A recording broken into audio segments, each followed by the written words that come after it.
After performing a design sprint, usually teams feel like they just bypassed 3 months of back and forth, because they will let you know if you're completely off track or actually if when you're onto something. You have all these amazing people in one room, so make the most out of it. You can enter the market faster before your competitors catch up. Design sprints allow you to quickly determine what is essential and what could be left out, and that's why they are extremely useful for scoping an MVP. I see design sprints as a shortcut to 100% alignment with your team and with your users.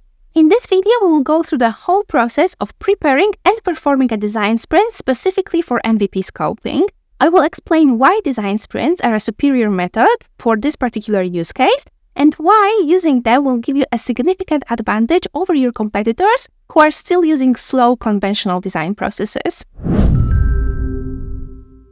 Crafting a minimum viable product is pivotal for a startup journey. The MVP must strike the right balance between the speed, user needs, and resource investment. We need to validate the hypothesis about the product to make a good decision about the right direction and what we need to give up on.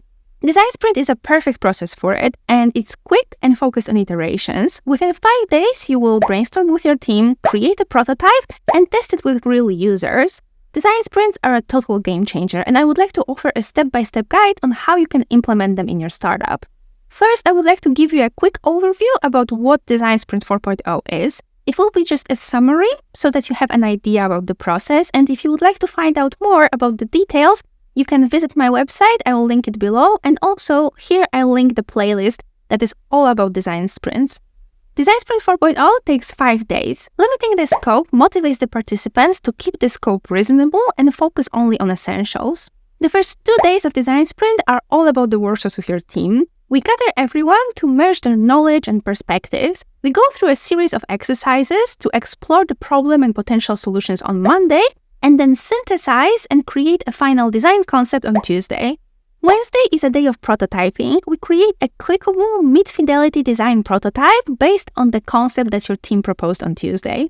On Thursday, we perform usability testing. We observe how real users interact with the prototype to gather insights regarding what needs to be improved. Friday is the last day of the sprint. We make improvements to the prototype and create a final report from the sprint. After a 5-day sprint, your team gains assets they can use to plan the next steps of the project. There is a mid-fidelity prototype, the final report, usability testing recordings, and a prioritized list of features. Those assets, especially the prioritized list of features that the team worked on during the Tuesday's workshop, are key for MVP scoping because MVP is all about making choices regarding what needs to be implemented and what we should omit for the best results. After performing a design sprint, usually teams feel like they just bypassed 3 months of back and forth, and that they gained clarity regarding the next steps and what needs to be implemented. Now that you know what a design sprint is, let's talk about why using it for MVP scoping is a good idea. First of all, speed. Design sprints are fast-paced and well-structured. Your team will gather all the ideas that they have, choose the best direction, and test it with real users. It will save you a lot of time and money that you would have to spend otherwise on endless back and forth. Collaboration. Bringing together a cross-functional team from founders, PMs, engineers, designers, up to sales and marketing in one room for intense brainstorming is priceless. You will gather all the perspectives and make more informed decisions than if you were to work in silos. Reduced risk. The peak moment of every design sprint is testing a prototype with users, and that brings you one step closer to meeting their needs in your MVP. It's also way cheaper to test a design prototype at that stage than to develop it and after months of developing it discovered that it was a complete miss. Faster time to market. Design sprints help identify and prioritize the most valuable features, so your MVP is as lean as possible. You're making sure that you're focusing only on essentials. In addition, design sprints speed up the scoping of the MVP, the whole process, so you can enter the market faster before your competitors catch up. And finally, here is our 4-step guide on how to use design sprints to scope your MVP. Step 1, prepare and do your research. And this step is absolutely essential for the success of a design sprint. Before you even schedule a design sprint for your team, you need to perform and gather all the research necessary to inform your decisions during the sprint. This includes researching the market, the competitors, potential users and customers, as well as the trends. You can also gather any other data points from previous research, projects, tests, and conversations with users and advisors.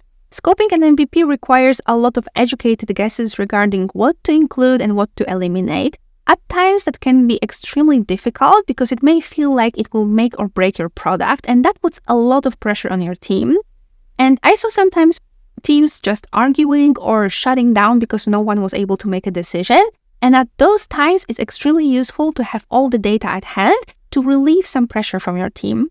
Step 2, bring together a diverse team. Identifying the key stakeholders for your design sprint is essential. You need to bring together a cross-functional team that has different perspectives merged together within it. You need to include people who know the users and the product, as well as people who will be responsible for building a solution. And to make your life a little bit easier, here is the list of people that I would include in a design sprint. Product owner, founder, or a CEO, and that will depend on the size of the project and the company. But generally, this is a person who has the biggest stake in the design sprint. They will be a decision maker, so they can choose the direction or veto some ideas. Also, they have a really great understanding of the audience, as well as of the business aspect of the product. Designers. Of course, you need to include at least one designer in a design sprint to guide the design thinking and prototype the solution. Be careful not to make a mistake of including too many designers. It is a design sprint, but the team needs to be cross-functional. Developers. Developers play an important role in ensuring that the prototype is feasible, and because they know the product in and out, they bring a unique perspective that is extremely valuable. Having them involved very early on is key to identifying potential limitations and roadblocks.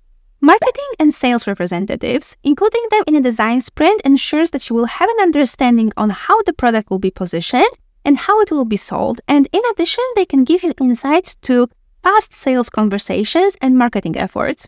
Domain experts and advisors, and those can be people from within your company or from outside of company who just collaborate with you from time to time.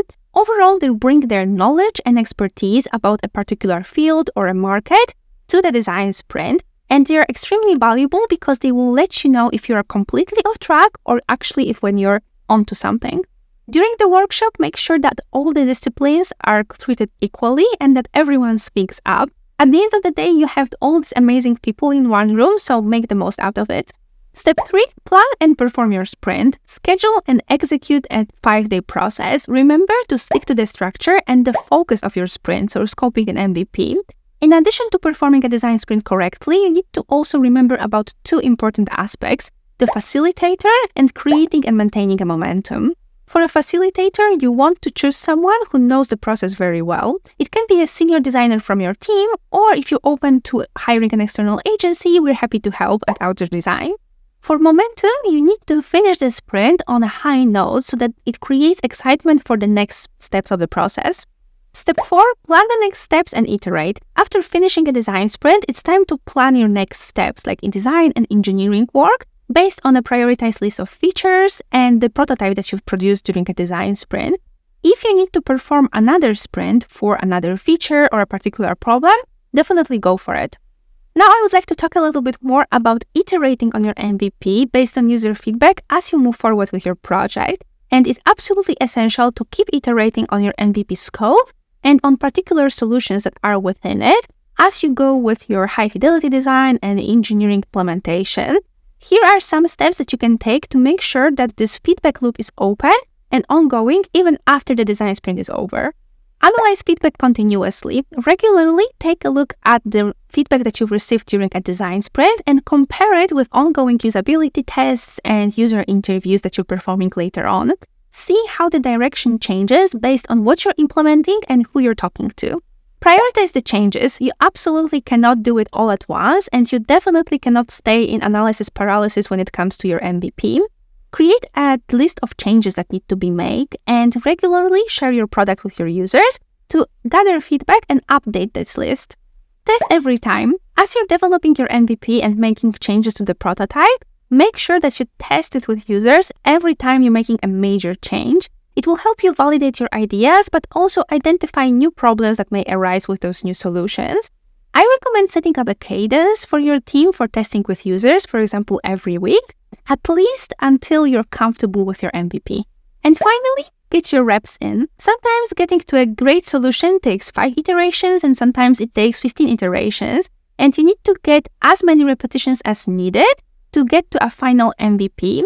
You need to repeat the cycle of ideation, development, and testing for that to happen. And also in the meantime, don't be shy about scheduling additional design sprints for new features or ideas, because design sprints are the tools that you need to use frequently and they are meant to be used that way.